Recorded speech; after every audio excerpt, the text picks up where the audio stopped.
Assalomu alaykum. Siz hech qachon osmonga qarab, bu yer boshqa sayyora emasmi deb o'ylaganmisiz? Bugun biz yer yuzidagi eng sirli va go'zal davlatlardan biri Islandiyaga sayohat qilamiz.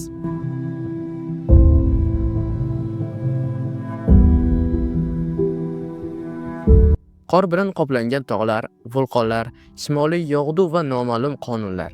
Bu video oxirigacha sizni hayratga solishi aniq. Islandiya yer yuzining eng yosh orollaridan biri. Islandiya boshqa davlatlardan farqli ravishda vulqonlardan paydo bo'lgan. U yerda har 4-5 yilda yangi vulqon otiladi. Hatto 1963-yilda dengizdan yangi orol, Surtsiy oroli paydo bo'lgan. Bu orolga faqat olimlar kirishi mumkin. Islandiyada sovuq emas, issiq manbalar bor. Siz sovuq deb o'ylaysiz, lekin Islandiyada issiq suvli ko'llar juda ko'p.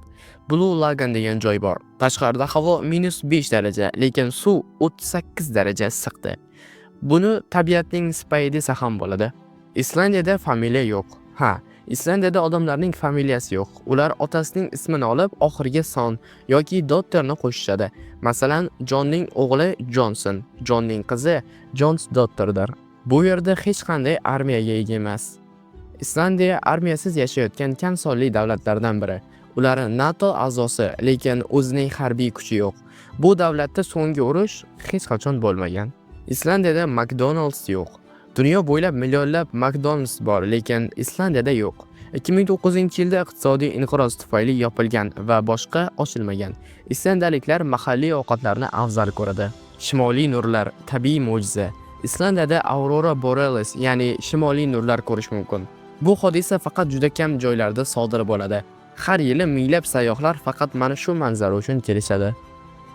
Islandiya davlatida qishda tun 20 soatgacha davom etadi. Dekabr oylarida quyosh atigi 3-4 soatgina ko'rinadi. Aholi ko'proq sun'iy yorug'likdan foydalanadi. Yozda esa quyosh botmaydi. Midnight sun, ya'ni kechasi ham quyosh botmaydi. Yoz oylarida tunlar yorug' bo'ladi. Aytishlaricha aholining deyarli barchasi o'qiy oladi. Bu yerda har 10 ta odamdan bir nafari umrida kitob yozgan bo'ladi. Yozuvchilar yurti deyishadi. Islandiya kichik lekin mo'jizalarga boy mamlakat. Siz uchun bu faktlar qiziq bo'ldimi? Yana qaysi davlat haqida bilmoqchisiz? Kommentariyada yozib qoldiring.